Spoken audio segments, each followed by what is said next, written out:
tequileros! Welcome for another Mexico Piece by Piece. Get your towel and your flip-flops because we are going to the beach.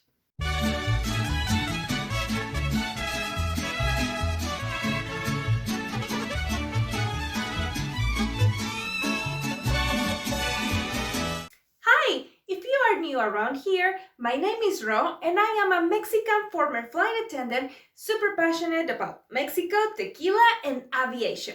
Those are the three topics that you will see the most in this channel.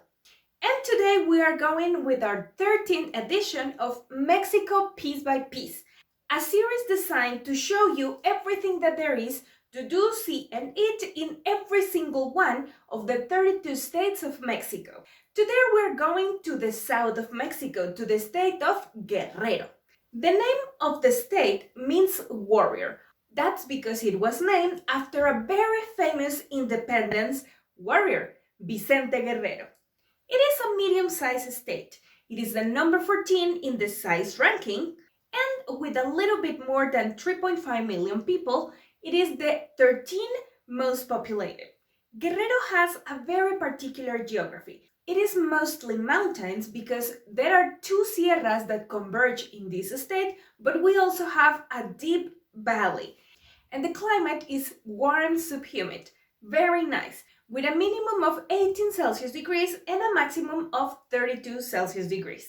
Guerrero is mostly dedicated to agriculture and tourism, and the tourism part is focused on three places that are known as the Triangle of the Sun: Taxco, Ixtapas y Guatanejo, and Acapulco. We're going to be starting with Taxco, because it is also the only pueblo mágico that Guerrero has. Pueblos Mágicos is a Mexican government program that will give a little bit of extra budget to some selected towns to preserve and promote the local culture. And Taxco is famous for many things, but one of the most popular is silver. Currently, you can have some of the best silver artisans in this town. Therefore, as you can imagine, one of the many things that you should do in this town is visit a silver workshop, where you will have the chance to see how they melt and shape the silver jewelry and pieces that you can buy all throughout the town. This time, I want to tell you everything that there is to do in this town from the top to the bottom. And I'm not talking about importance, but literal top and bottom. As this town is filled up with streets going up and down. The first thing that I want to recommend to you is to take the teleférico, because you will have a beautiful sight of the whole city from the mountains. Or maybe you prefer to go to the Mirador del Cristo Taxqueño, where you will find a beautiful sculpture of a Jesus Christ made with quarry stone. Beautiful piece, and also a beautiful panoramic view. After that, you might want to stop by the Templo de Santa Prisca, a beautiful Baroque construction from the colonial times. Actually, most of the buildings that you will find in this town are from that time. You can also visit the Museum of William Spratling, who established the first silver workshop in the city. And lastly, inside of the town, I want to recommend something that will take you underground. A pre-Hispanic mine that was not discovered until a few years ago and that was untouched by the Spanish colonizers, but before them was exploded constantly by the indigenous people of the area over 500 years ago. And very close by Taxco, there are several beautiful natural places. Let's start with Las Granadas, more popularly known as Mil Cascadas. It is a beautiful park that is highly recommended to visit with a tour guide, as it has many hiking trails and different activities that if you don't visit with a guide, you might be either missing out or getting lost. We don't want that. You can do camping, rappel, waterfall jumping, swimming, and of course, hiking. Another beautiful place to go swim, relax, and also practice a little bit of diving is Pozas Azules de Atzala. This place has different natural pools that will be the higher you go, the more deep they are. Another place that is kind of unknown is Cascada de Cacalotenango. It's very close by to Taxco, about 20 minutes. And it is a beautiful set of waterfalls where the highest is 80 meters tall.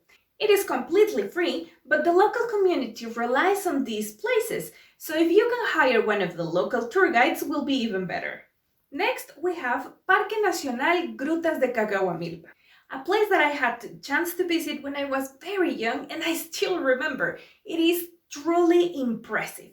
It is a 1,598 hectares park where you will find all sorts of activities, from zip lining, horseback riding, hiking, and many other things. But the main attraction of this park is, of course, the caves.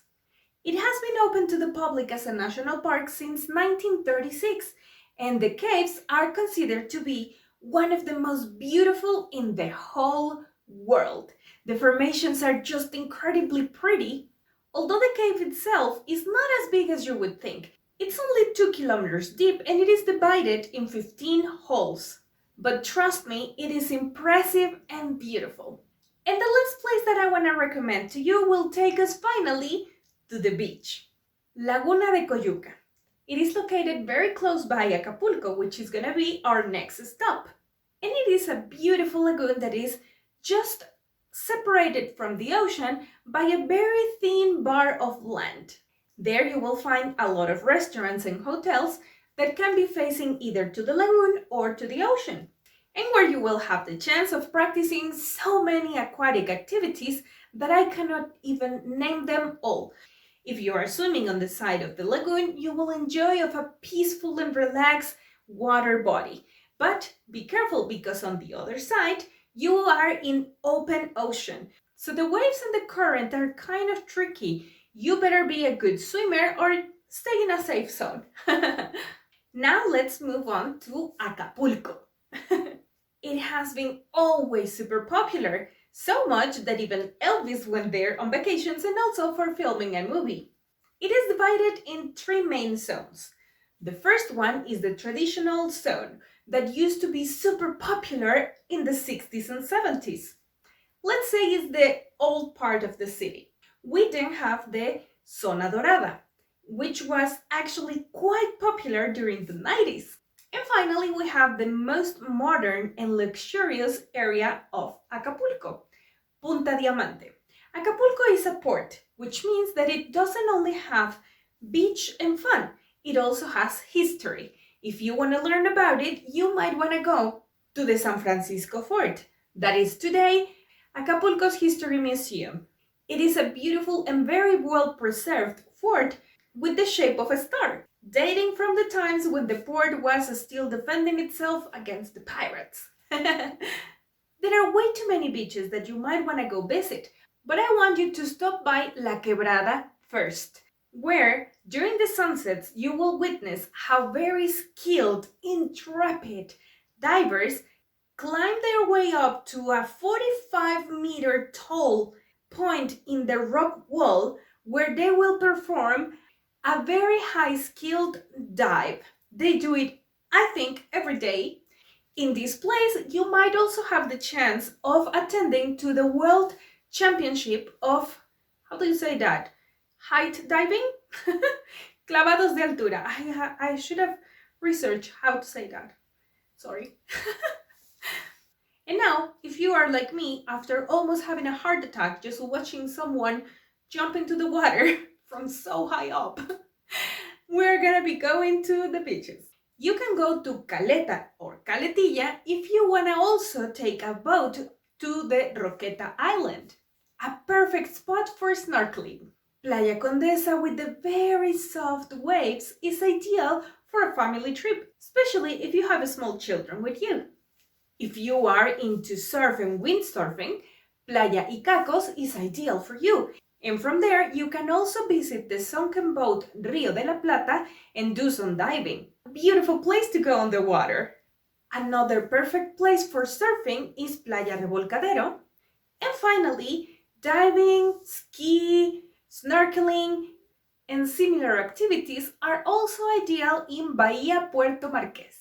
And finally, for closing the Sun's Triangle, we are visiting Ixtapas y Guatanejo, a place that you might have be familiar with if you ever saw Shawshank Redemption and you paid attention to Andy's dream fishing town.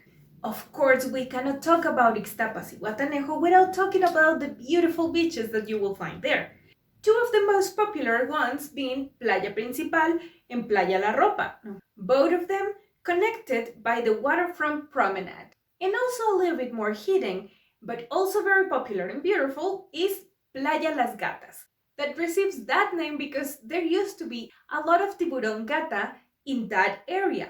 And one very interesting thing that you will find in this beach is that the waves are super calm and soft because we have a pre-Hispanic breakwater. I didn't even know they made that. Ixtapas y Guatanejo, next to the neighboring town Zihuatanejo, are particular for a very relaxed and cultural experience on a beach town. And also very close by you will find a couple natural parks that you might want to visit. The first one being Bioparque La Escollera, which is focused on creating conscious and also preserving some of the local endangered species. You will find there 50 animal species and 100 plant species. It will be a very nice learning experience if you decide to visit this place. And the other place is Reserva Ecológica Isla Ixtapa, which is formed by 4 beaches: Coachalate, Varadero, Playa Coral, and Playa Carey. In this place, you will find all sorts of water activities: ski, banana, snorkel, a little bit of everything. But if talking about sports, your style is a little bit more laid back, you have the Marina Ixtapa Náutica golf course with 18 holes in 136 acres, most of them with a beautiful view to the ocean. And before leaving the city, you need to visit the archaeological zone Cihuacán, Mayan ruins from 3,000 years ago, where the main attraction is the pyramid Soledad de Marcial. And now let's move on to one more city that I want to mention, that is the capital of the state, Chilpancingo de los Bravos. In this city happened a few very important events from the independence times, and you will find information about them in the Chilpancingo Regional Museum.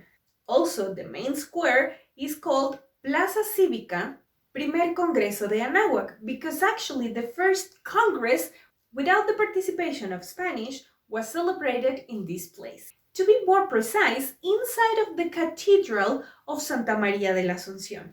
And finally, a small but cute zoo, Suchilpan. Close by of Chilpancingo, you will also find a beautiful cave with stalactites and stalagmites inside, but also cave paintings, Grutas de Juxtlahuaca, and another archaeological zone, Tehuacalco, a place where they worship the sun, the water, and the mountains. And now it's time to talk about festivities. First, I want to tell you about the Feria Nacional de la Plata en Taxco, which is a national fair dedicated to the silverwork. It is celebrated during the last week of November, and you will find a beautiful exhibition from all the workshops in the town, but also different workshops and artisans from the whole country. It started in 1974, and today you can find also the Concurso Nacional de Platería, a contest where sculptors, jewelers, and artisans of all kinds who work with silver will present their best pieces, and the winner will take a golden plate along with a money prize. Next we have Zihuatanejo's International Guitar Fest, which is an annual musical festival that started happening in 2003, and it is looking to promote music of all genre created with this beautiful instrument. And another fantastic music festival that you will find in Guerrero is Trópico Acapulco, an event that was created to fill the void that was left by the Festival Acapulco, also known previously as Acafest. And now, since 2013, we have Trópico Acapulco, a 3-day festival during the beginnings of December that will fill up the whole town with music, bars, party, and fun.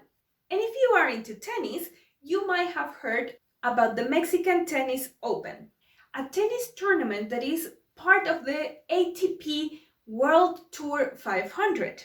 It became an official tennis tournament in 1993, originally celebrated in Mexico City, and moved to Acapulco in 2001. It used to be part also of the WTA until 2020. Unfortunately, now it's only for the guys. I have always told you that Mexico is full of talent, and of course, Guerrero is not the exception. I want to start with one person that I've heard about before and honestly find him completely impressive. Rodolfo Neri Vela. He was born in Chilpancingo in 1952, and he was the first Mexican to go to space. Also, the second Latin American person to go to space. The first one was a Cuban. He has a PhD in applied electromagnetism engineering, and in 1985 he was part of the space mission Atlantis. Besides conducting a few experiments designed by Mexican engineers, his mission was also in charge of putting in orbit 3 communication satellites, one of them a Mexican one, Morelos 2. So he might not be precisely an astronaut, but still, life goals, life goals. The second person that I want to tell you about is someone that I grew up watching on TV, Jorge Campos. He was born in Acapulco in 1966 and he was a football player, mostly known because of his goalkeeper position. He started his career in 1988 and he retired in 2004. In 1993, the International Federation of Football History and Statistics declared him as the 3rd best goalkeeper of the whole world. And later on in 2011, the same association declared him to be the 10th best goalkeeper of the quarter of century. Today he is a sports commentator. And lastly, a very famous and well-loved musician in this country, Johann Sebastian. He was born in Juliantla in 1951 under the name of José Manuel Figueroa, and he died in 2015. He was a singer and also a songwriter, also known as El Rey del Jaripeo. In case you don't know what is jaripeo, this is jaripeo. He was a fantastic musician. He was awarded 5 times with a Grammy and 7 times with a Latin Grammy. He participated in 2 Mexican telenovelas, and although he was very versatile, he was better known with the genre of regional mexicano and rancheras. And we have reached my favorite part of the video, food. In case you didn't see the last video, Guanajuato, I would leave you a little link over here. But let me tell you, I made a very silly mistake. I forgot to record the food section. I cannot believe it. I love this section and I forgot about it. But everything happens for a reason, because in my attempts of showing you the food of Guanajuato, I went for a different format where I was not explaining you the food, but showing you how it's made and what it is. And I decided that I like that version a little bit better. So I'm gonna start doing it like that.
up in Mexico City, Acapulco was the perfect place for a weekend getaway.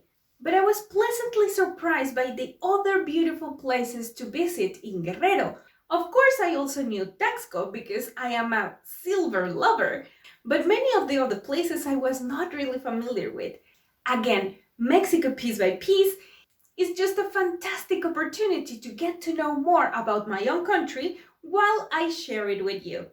I hope that you are as excited as I am about it and you are looking forward for the next episode of Mexico Piece by Piece, which is gonna be Hidalgo. We are going back to the center of the country. But before that, I have a couple videos planned. One of them is another movie reaction. But I need your help. I need your collaboration a little bit. I am undecided in between choosing another aviation film or maybe reacting to Encanto, a movie that is not based in Mexico but Colombia, but as Latin countries we have kind of a lot in common. And I'm looking forward to watch it, but I am not really sure if I should watch it by myself or make a reaction about it. Let me know in the comments down below.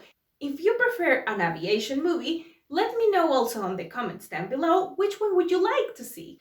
And before you go, please don't forget to give this video a big thumbs up and subscribe if you haven't already. And don't forget to click on the bell to get notifications every single time that I upload a new video. As always, thank you so much for watching and see you next time. Tequila Princess, out. Bye!